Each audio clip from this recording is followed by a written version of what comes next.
This is Jeremiah. He's back. He's black. He's brown. He's going to town. He's yellow. He's mellow. We're going to get to chapter 10 now, and we're going to talk about. Um, it's very difficult to get past Paul's conversion because it's germane to the Lord Jesus Christ Himself and His humiliation, and we tie it all together. And what happens is that you'll become an intellectual here. You'll become a biblical intellectual. You will get a C in the class. My job is to make sure everyone who follows this ministry will get a C in the class. Now, our viewership has dropped tremendously for the Bible in a very alarming way here. We're really not getting hardly anyone to watch Bible study. However, we do have a quarter of a million people who have listened to the matrimonial music. So what makes that cool? What makes that good is because they've been exposed to the gospel. Our job is to expose the gospel. One plants, was that Paul? One plants, one waters, but God causes the growth. I'm here to plant and water. I don't make people grow. Right? So that's what I do. Let's get to the Italian band. This is Jeremiah with New Covenant. We greet you in the only name given amongst men. We do everything in that name. The only name given under heaven. Once again, under heaven. You're under heaven right now, and you'll always be under heaven as long as you're in your body. Under means under. Okay, the preposition is fixed. It's not a metaphor. You're under Father all the time here, and He is the Most High. And He doesn't move, and you don't move. The Bible says that earth will never be moved, never. And the Bible says that heaven will never move. It will never move, never.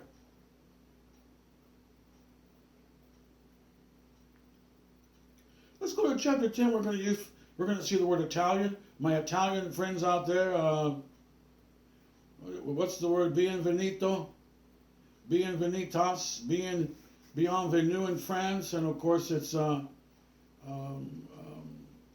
arrivederci is say goodbye, and I can't think of it right now. Let's move on. So we're in chapter 10, the Italian band with Cornelius. And so Peter's going to go into trance now because we're going from Peter to Paul back and forth here. Peter's going to go into trance and God's going to tell him to eat pig. He's going to say, I don't eat pig, which shows Peter's intelligence. Listen, if God demanded perfect intelligence, there wouldn't be a Christian. Look at Peter. He just told God no. I'll say it again. In chapter 10, he told God no. And yet he's the leader of all churches in Jerusalem. That should encourage you, brethren out there, that you don't have to be perfect with Father for Father to continue to communicate with you, okay? Jesus told him to eat the pig. He said, I don't eat pig, okay? He just told God no, okay? So that shows you this guy is not that bright. Okay, you don't have to be the brightest star in order for you to be used of God and to be loved by God. I just gave you a good example of God being very merciful or tolerant to Sarah, the wife of Abraham. Okay, he was very tolerant because Jesus Christ, Almighty God, went into her tent because they never had a permanent home. Abraham never had a permanent home. He lived in some sort of a tent all the time, which must have been a little uncomfortable, but here's my point. Jesus Christ knocked on their little tent door. He walked in with two angels. He told Sarah that she was going to have a child. She laughed at him. Wait a minute. I thought you couldn't waver in faith in Christianity. Otherwise you were toast. You know, you can't doubt God for 3 seconds. Otherwise, you won't get what you want and all of this. That's utter nonsense. Sarah got the baby, and she also kind of lied, didn't she? The master asked her about laughing, and she basically said, I didn't laugh, kind of. We won't go to that verbatim right now, but apparently she kind of lied. Okay, I'm looking at that scripture some more and be more definitive about that. But apparently, not only did she doubt God's ability right in his face, then she laughed at him when he said he's going to give her a baby. And did that disqualify her? You know, oh, your faith is not perfect, Sarah. You're not going to get what you want, and this is nonsense. Now, it's obvious that God wants you to be very confident. Okay? Zechariah doubted God there in the temple, putting incense in the temple for the prayers of the people there. The Hebrews, when they were praying, he burned incense. Yet, when the angel shows up, he wimps out, falls to his knees like a little girl. When the angel comes to Mary, she says, what do you want? Mary's a thinker. Zechariah's got a little bit of wimp in him. Now, he manned up later on. He ended up manning up, but the point is that, you know, was he disqualified? You know, because, my goodness, if you're in charge of the temple, and you know that Jacob had angels coming up and down from heaven on Jacob's ladder, why would you be afraid of an angel? Why would you freak out? That means that Zechariah is not that bright. Okay, he's not a strong man. You know, he's not. You know, he wasn't thinking. Okay, and he's responsible for that, right? Sarah's responsible for telling Jesus Christ right in his face that he basically can't give her a baby. But did she get the baby? Okay? We base our Christianity on God's ability to forgive and be merciful, not on necessarily performance. But it doesn't mean that we don't knock performance. If somebody does a good painting job on my house, I'm going to say thank you for the good paint job. It doesn't mean that we don't acknowledge people paying attention. I had students who got A's in the class, and they were told they got A's, and so obviously students are going to be envious of them who didn't do very well in the class. But that's your opportunity to tell the students who didn't do well in the class that everybody here is on the same team, and that you're going to get an A someday if you concentrate.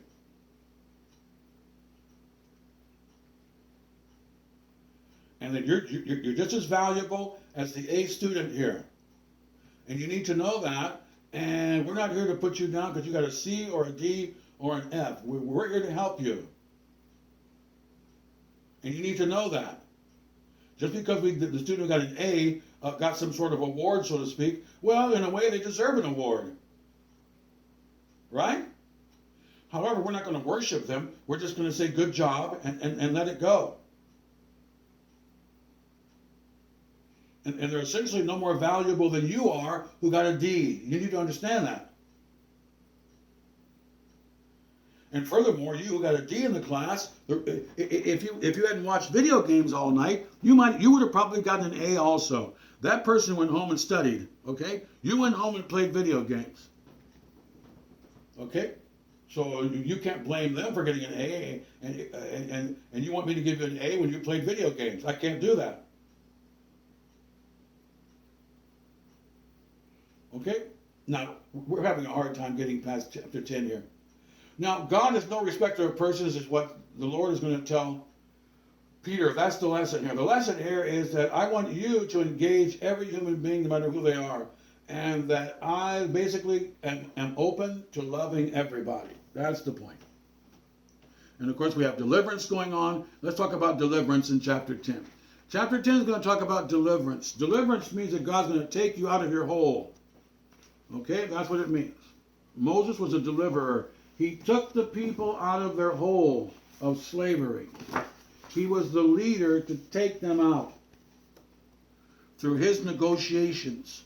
He was the intermediary between God and the devil.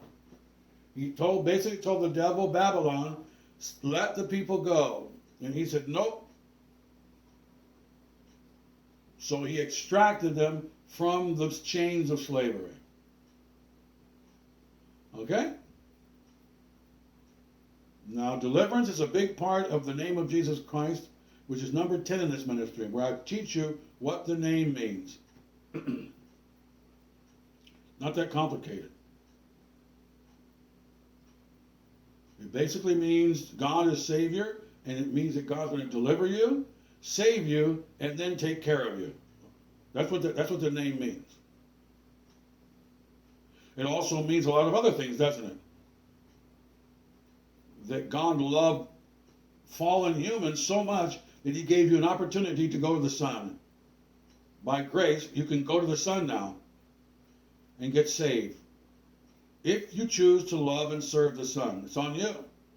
He'll coerce you, he'll push you, but he's not going to make you love the Son. He's not going to make you allow humiliation, which we just looked at from chapter 8 and Isaiah 53. Same concept of you allowing humiliation. The word is yielding. And when the humiliation comes, you're not offended or ashamed. Blessed is he who is not offended in me. In me means this is what I want you to do. That's what I want you to deal with it. That's me. That's my name. My name means God saves people by people doing what I tell them to do. God saves people by people doing what I instruct them to do as my servant. As we just looked at the Master saying in chapter, where was that? For he is a chosen vessel unto me. Vessel is like the word vassal. It means servant. Something that provides service for you, for your benefit. And the Master is always talking about his benefit or his pleasure is for you to fix people. To mend their broken hearts is what he's commanded you to do, and that's what his name means. His name means God loves to mend broken hearts by people like you. Get out there and go do it. That's what we're talking about here. Peter is going to go ahead and say, "Okay, Lord, I guess I get the point." And what's the point? The point is that every human being can be loved by God if they want to serve his Son and confess reality. Then they can go into a relationship and be reconciled with God and love God and tabernacle with him forever. Hang out with God forever. Based upon you taking advantage of the opportunity of being wise by acknowledging the truth. Wise people acknowledge the truth. This is huge. We're on chapter 11 now, but wise people will embrace reality. People who are lost and who don't want to take care of themselves, they will embrace imagination.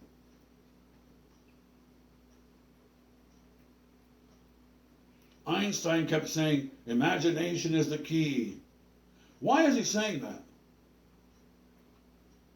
He bases everything on science. Why is he saying imagination is the key?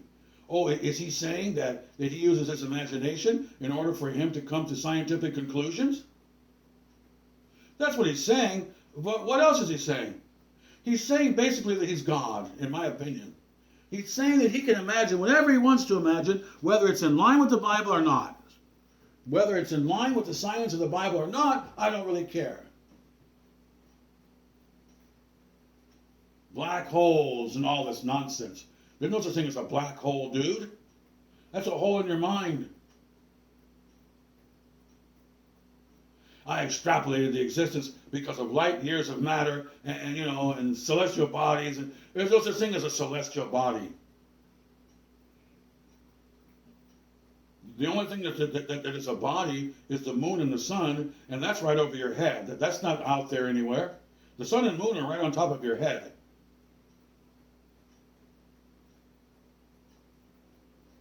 Now, let's get to chapter 11. So Peter's going to become an evangelist and a Bible teacher, basically for Israel, and it's going to expand. Now, the Lord is now basically telling him that you saved a lot of people through your evangelism, and you yielding as a vessel for me. We just looked at a vessel of mine. I'm going to use you, which goes back to humiliation again. Why did the master call Paul a vessel? Why didn't he call him a privileged child? Let's talk about this for a minute. This is very significant, people, because the master is constantly using humiliation, I'm master, your servant, over and over again. And why doesn't he refer to people at this time as spoiled little children who get what they want? Why doesn't he do that? Because God's going to obviously spoil you with a few things in your life, right? He's going to spoil you in heaven a little bit, isn't he? Of course he is. You're his child. But why does he keep referring to everything suffering? And these things you must suffer. And you're a vessel. You know, you're a pot. I'm going to use you as a Coke bottle. You know, why is this conversation always dominant in this New Testament? Because that's what God wants you to focus on. It's common sense. Some people say, oh, Jeremiah, you need to talk about being a spoiled child of God, and he loves you, and you're going to get beautiful gifts. Well, we talk about that, but we don't focus on it that much because the boss doesn't focus on it that much. Constantly talking about servitude. John's mother, can you drink the cup of denial and trouble? Can you do it? He didn't say, can you be spoiled to John's mother or to the disciples? Did he? Did he tell Paul here, take it easy, bro. We're going on a pleasure cruise, Paul. You know, yeah, dude. You give me a little bit of money and I owe you extra money and woo-hoo-hoo. Okay, no, that's called wrong answer. Jeremiah will focus on denial till the cows come home, but I'm not going to marginalize you calling him father and enjoying the love of father here. That's not the point. The point is this is a love military here. That's what this is. This is a boot camp with love. And a lot of people want to kick the boot camp out and to their own demise. Because the master's focusing on boot camp here most of the time here. When Paul's talking to Timothy, he's not telling him the luxuries of heaven. He's telling him, mount up, soldier. Fight a good fight, Timothy. God doesn't owe you anything. And now that you're a Christian man, God is not going to compensate you financially. That's called a fairy tale, Timothy. And the love of money is the root of all evil. And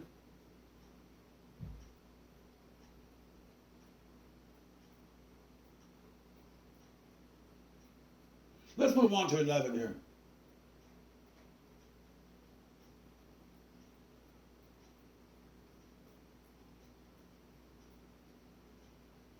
Now, we have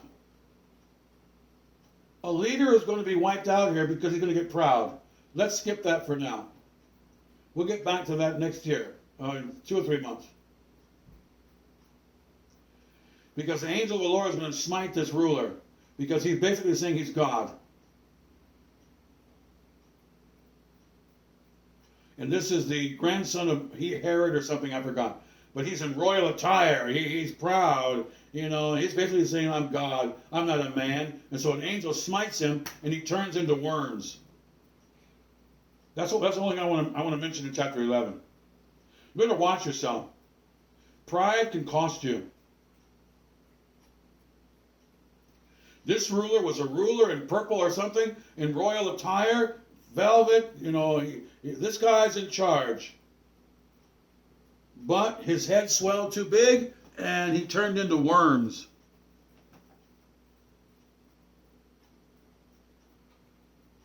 That's why the Bible says pride goes before a fall. And turning into worms is what I would call a fall. Unequivocally. Let's let that go. Let's talk on one more note I'm going to make on chapter 11. Chapter 11 gets into us being called Christians. They were first called Christians at Antioch, the city of Antioch. So that's where they were first called Christians. So it's appropriate for you to call yourself a Christian because the Bible just called you a Christian. So we're right on task here, aren't we?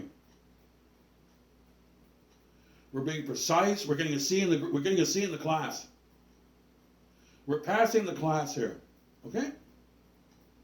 Let's go to chapter 13. Now I'm going to stop on 13 here. As we're going to get into we're going to talk about, I want to get into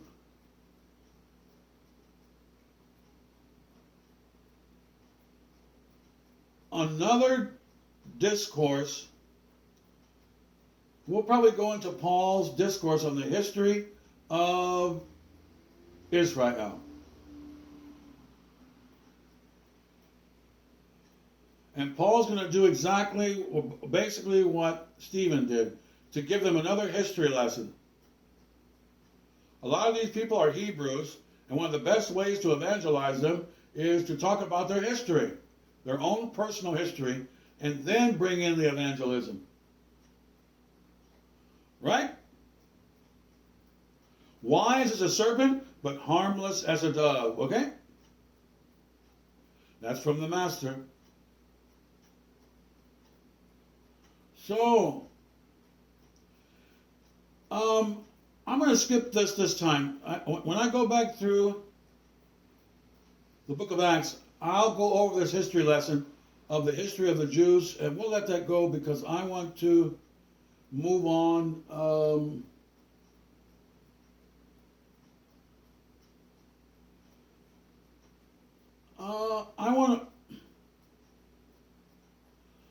I want to mention one thing before we shut down on chapter. I want to mention one thing, and then we'll come back to 13. I want to mention the end of 13. That's what I want to talk about with you. I'm going to share with you. But one thing before we go, I want to mention one thing, and we're going to shut down the book of Acts, and I'll get back to the end of chapter 13, which means we're about halfway done, which is good, because we're almost ready for the book of John, and we're going to go to Galatians. Okay? Which means we're doing fairly well here as far as getting through the New Testament before the holiday season. Okay? I have lots of holiday music here and so forth. I usually don't play it too much because my parents aren't here, so it gets too a little too sad sometimes and so forth. But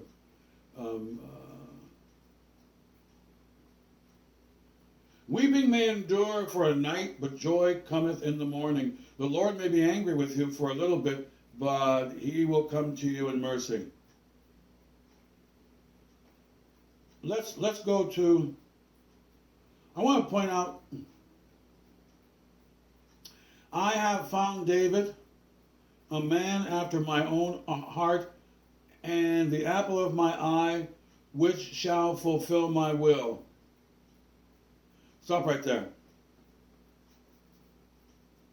You want to get heart to heart with Father God, listen to his will, listen to his testimonies. That's how you get there. Number 22 in this ministry is bless the Lord, oh my soul. You bless the Lord. You pay attention here to the Bible study. You get on your knees. You turn away from sin. You seek forgiveness and confess your errors. You put confidence in God's power. You put confidence in God's power to put you in the rapture.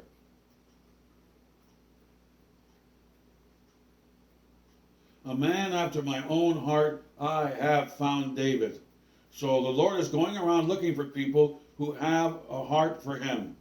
And that's what we cultivate here. Now you may have problems cultivating your heart towards God, but we're here to encourage you to continue to seek the Lord and to continue to seek to be the apple of the Lord's eye here, and to focus on you being connected with the Lord and abiding in him.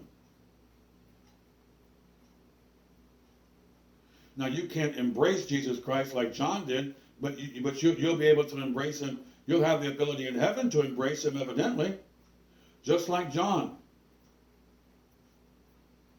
Our goal here is to be just like John in many ways. Peter's a caring guy, but he's a little bit of a knucklehead.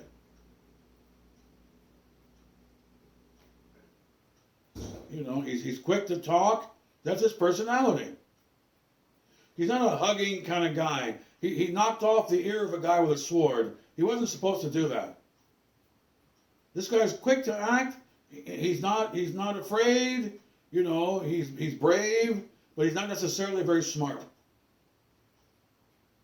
And John is hugging Jesus Christ half the time, and that's exactly what we want to do here. John is more of our prototype than Peter, but we're all you know, the same thing kind of. You know, but we're here to embrace Jesus Christ, and that's the goal here. You know, a man after God's own heart, and that is to really seek to please God and to really seek to make him a big part of your life. That's what we're doing here. I'm done for the day. I'm going to shut down. I think I'm done. I might come later on tonight with a lesson. We might go to, for me, my personal time frame, which I shouldn't be necessarily sharing with you, but we're going to go to probably Luke this evening. Okay. But we're back to one of these key scriptures again. A man after my own heart and the apple of my eye. This is what our goal is. This is what we're cultivating. This is where we want to be. Where when you wake up in the morning, you wake up disciplined, and you're singing "I Love You, Jesus." You can put my song on if you want to. I just put a song up. I think it's got about 100 hits now. 100 people have looked at it. A couple of my songs have 200 views. So a couple hundred people listen to my music, which talks about loving Jesus. That's the theme song of this ministry, which is "I Love You, Jesus." So that's the theme song here. Is "I Love You, Lord." That's it. That's our theme song. That's the royal law. That's the top law, and we supplement that law. We delineate that law. We break it down. What is it to love Jesus Christ? Paul and John said to lay down your life for the brethren. What did we just look at in the book of Acts? That Paul is a vessel of mine to lay down his life for the brethren. Woo! That means that Paul is fulfilling the royal law, and he is indeed loving the Lord with all of his heart, soul, mind, and strength. Okay? That's how this works. It's very simple. John and Paul said the love of Jesus Christ of God is to lay down your life. Then the previous scripture said that Jesus laid down his life as a lamb that's dumb. He didn't cry out, didn't complain, he didn't seek deliverance. The joy set before him was worth the pain. And the joy was that people like me are saved, which means he loves a piece of trash like me. So that means he's very loving. And we just love the Lord, and we teach this all day here, all day long. That's our focus here, all day long here. The rapture, get out of here. Let's get out of here. And then we have one of the monster scriptures here, as I shut down, which is a man after my own heart. Well, isn't that the essence of everything here? That's everything here. Now, we teach what that means. We don't teach a man after my own heart 1,000 times. No, we explicate what that means. We explain it. What does it mean to give your heart? Well, it means to grow. It means to stay on the path. It means to pray. It means to learn, to yield to the proper stimuli. And that's what it is. David made a big mistake. He basically ran off with another man's wife. Now, since that man was dead, he could legally marry her, but his method was wrong. It was evil.